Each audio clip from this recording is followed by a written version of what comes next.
ಸಂಪುಟ ಪುನರಚನೆಯ ಕಸರತ್ತನ್ನು ಆರಂಭಿಸಿದೆ ಹೈಕಮಾಂಡ್. ಯಾಕಂತಂದ್ರೆ ನೆಕ್ಸ್ಟ್ ಇಮ್ಮಿಡಿಯೇಟ್ ಆಫ್ಟರ್ ಓತ್ ಟೇಕಿಂಗ್ ಮಾಡಬೇಕಾಗಿರೋದೇನು ಅಂತಂದ್ರೆ ಸಂಪುಟ ಪುನರಚನೆ.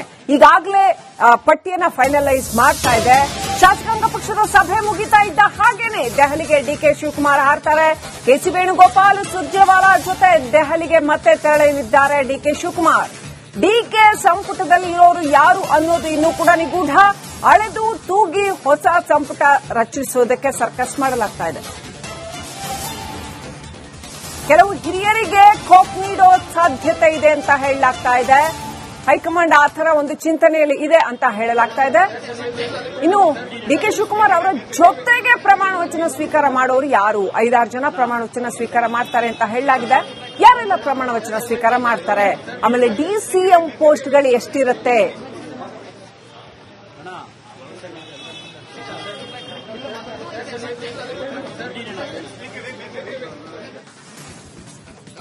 ಡಿಕೆ ಶಿವಕುಮಾರ್ ಅವರು ಸೋಮವಾರ ನೂತನ ಮುಖ್ಯಮಂತ್ರಿಯಾಗಿ ಪ್ರಮಾಣ ವಚನ ಸ್ವೀಕಾರ ಮಾಡೋದು ಪಕ್ಕಾ ಅಂತ ಆಗ್ತಾ ಇದೆ. ಆದ್ರೆ ಇವರ ಜೊತೆ ಯಾರ್ಯಾರು ಸಚಿವರು ಪ್ರಮಾಣ ವಚನ ಸ್ವೀಕಾರ ಮಾಡಲಿದ್ದಾರೆ? ಇಂದು ರಾತ್ರಿ ಹೊತ್ತಿಗೆ ಹೊಸ ಸಚಿವರ ಪಟ್ಟಿ ಕೂಡ ಅಂತಿಮ ಸಾಧ್ಯತೆ. ಇಂದು ರಾತ್ರಿ ದೆಹಲಿಗೆ ತಲುಪಲಿದ್ದಾರೆ ಡಿಕೆ ಶಿವಕುಮಾರ್ ಅವರು. ಕೆಲ ಹಿರಿಯ ಶಾಸಕರಿಗೂ ಕೂಡ ಹೈಕಮಾಂಡ್ ಬುಲಾವ್ ಸಾಧ್ಯತೆ ಇದೆ. ಕೆಪಿಸಿಸಿ ಕುರ್ಚಿ ಮೇಲೆ ಕಣ್ಣಿಟ್ಟಿರುವಂತಹ ಸತೀಶ್ ಜಾರಕಿಹೊಳಿ ಅವರು, ಸತೀಶ್ ಜಾರಕಿಹೊಳಿಗೆ ಬುಲಾವ್ ನೀಡಿರುವಂತಹ ಹೈಕಮಾಂಡ್ ಇವರ ಕುತೂಹಲವನ್ನ ಮೂಡಿಸಿದ ಮೊದಲ ಹಂತದ ಪ್ರಮಾಣ ವಚನ.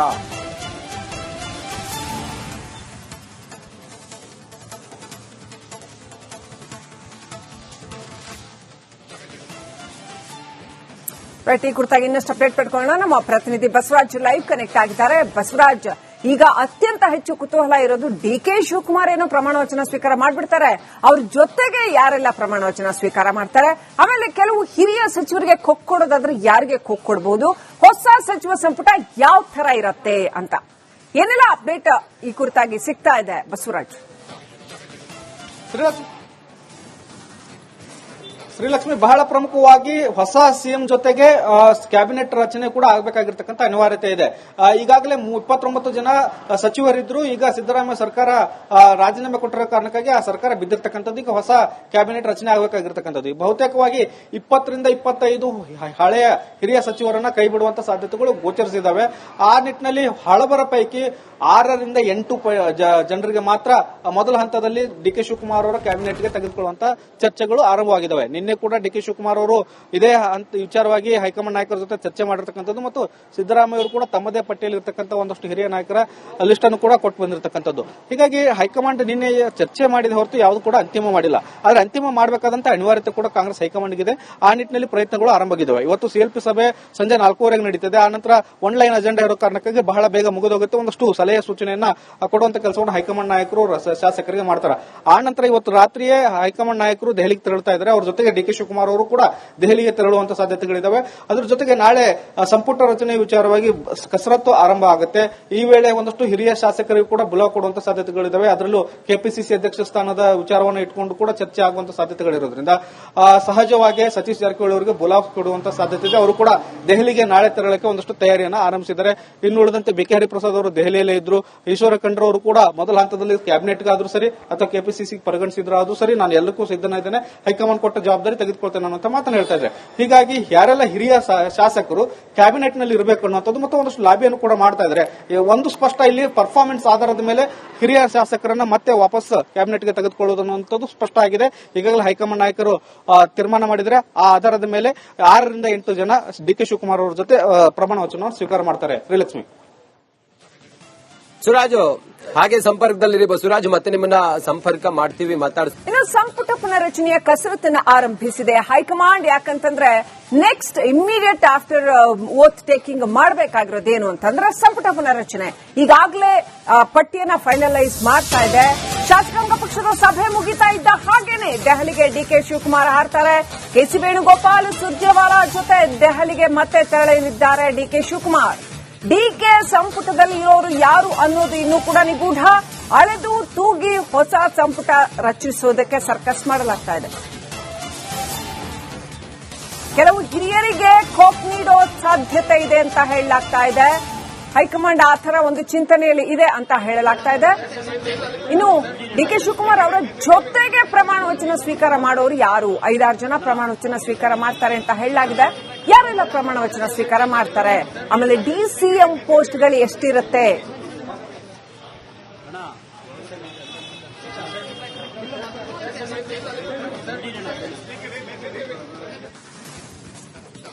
ಡಿಕೆ ಶಿವಕುಮಾರ್ ಅವರು ಸೋಮವಾರ ನೂತನ ಮುಖ್ಯಮಂತ್ರಿಯಾಗಿ ಪ್ರಮಾಣ ವಚನ ಸ್ವೀಕಾರ ಮಾಡೋದು ಪಕ್ಕಾ ಅಂತ ಆಗ್ತಾ ಇದೆ. ಆದ್ರೆ ಇವರ ಜೊತೆ ಯಾರ್ಯಾರು ಸಚಿವರು ಪ್ರಮಾಣ ವಚನ ಸ್ವೀಕಾರ ಮಾಡಲಿದ್ದಾರೆ? ಇಂದು ರಾತ್ರಿ ಹೊತ್ತಿಗೆ ಹೊಸ ಸಚಿವರ ಪಟ್ಟಿ ಕೂಡ ಅಂತಿಮ ಸಾಧ್ಯತೆ. ಇಂದು ರಾತ್ರಿ ದೆಹಲಿಗೆ ತಲುಪಲಿದ್ದಾರೆ ಡಿಕೆ ಶಿವಕುಮಾರ್ ಅವರು. ಕೆಲ ಹಿರಿಯ ಶಾಸಕರಿಗೂ ಕೂಡ ಹೈಕಮಾಂಡ್ ಬುಲಾವ್ ಸಾಧ್ಯತೆ ಇದೆ. ಕೆಪಿಸಿಸಿ ಕುರ್ಚಿ ಮೇಲೆ ಕಣ್ಣಿಟ್ಟಿರುವಂತಹ ಸತೀಶ್ ಜಾರಕಿಹೊಳಿ ಅವರು, ಸತೀಶ್ ಜಾರಕಿಹೊಳಿಗೆ ಬುಲಾವ್ ನೀಡಿರುವಂತಹ ಹೈಕಮಾಂಡ್ ಇವರ ಕುತೂಹಲವನ್ನ ಮೂಡಿಸಿದ ಮೊದಲ ಹಂತದ ಪ್ರಮಾಣ ವಚನ.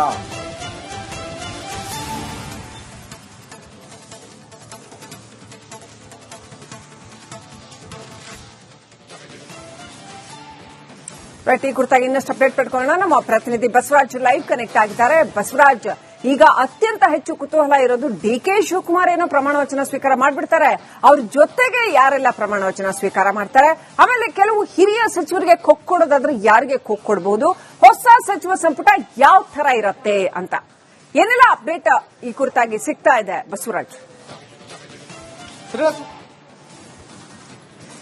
ಶ್ರೀಲಕ್ಷ್ಮಿ, ಬಹಳ ಪ್ರಮುಖವಾಗಿ ಹೊಸ ಸಿಎಂ ಜೊತೆಗೆ ಕ್ಯಾಬಿನೆಟ್ ರಚನೆ ಕೂಡ ಆಗಬೇಕಾಗಿರ್ತಕ್ಕಂಥ ಅನಿವಾರ್ಯತೆ ಇದೆ. ಈಗಾಗಲೇ 29 ಜನ ಸಚಿವರಿದ್ರು. ಈಗ ಸಿದ್ದರಾಮಯ್ಯ ಸರ್ಕಾರ ರಾಜೀನಾಮೆ ಕೊಟ್ಟಿರೋ ಕಾರಣಕ್ಕಾಗಿ ಆ ಸರ್ಕಾರ ಬಿದ್ದಿರ್ತಕ್ಕಂಥದ್ದು. ಈಗ ಹೊಸ ಕ್ಯಾಬಿನೆಟ್ ರಚನೆ ಆಗಬೇಕಾಗಿರ್ತಕ್ಕಂಥದ್ದು. ಬಹುತೇಕವಾಗಿ 20 ರಿಂದ 25 ಹಳೆಯ ಹಿರಿಯ ಸಚಿವರನ್ನ ಕೈ ಬಿಡುವಂತ ಸಾಧ್ಯತೆಗಳು ಗೋಚರಿಸಿದ್ದಾವೆ.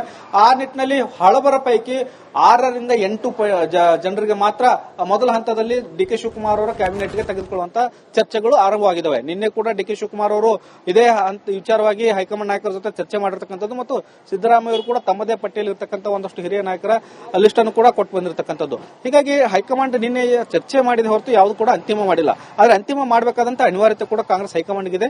ಆ ನಿಟ್ಟಿನಲ್ಲಿ ಪ್ರಯತ್ನಗಳು ಆರಂಭವಾಗಿದ್ದಾವೆ. ಇವತ್ತು ಸಿಎಲ್ಪಿ ಸಭೆ ಸಂಜೆ 4:15ಕ್ಕೆ ನಡೀತಿದೆ. ಆ ನಂತರ ಒನ್ಲೈನ್ ಅಜೆಂಡಾ ಇರೋ ಕಾರಣಕ್ಕಾಗಿ ಬಹಳ ಬೇಗ ಮುಗಿದೋಗುತ್ತೆ. ಒಂದಷ್ಟು ಸಲಹೆ ಸೂಚನೆಯನ್ನ ಕೊಡುವಂತ ಕೆಲಸವನ್ನು ಹೈಕಮಾಂಡ್ ನಾಯಕರು ಶಾಸಕರಿಗೆ ಮಾಡ್ತಾರೆ. ಆ ನಂತರ ಇವತ್ತು ರಾತ್ರಿಯೇ ಹೈಕಮಾಂಡ್ ನಾಯಕರು ದೆಹಲಿಗೆ ತೆರಳುತ್ತಾ ಇದ್ದಾರೆ. ಅವ್ರ ಜೊತೆಗೆ ಡಿಕೆ ಶಿವಕುಮಾರ್ ಅವರು ಕೂಡ ದೆಹಲಿಗೆ ತೆರಳುವಂತ ಸಾಧ್ಯತೆಗಳಿದ್ದಾವೆ. ಅದರ ಜೊತೆಗೆ ನಾಳೆ ಸಂಪುಟ ರಚನೆ ವಿಚಾರವಾಗಿ ಕಸರತ್ತು ಆರಂಭ ಆಗುತ್ತೆ.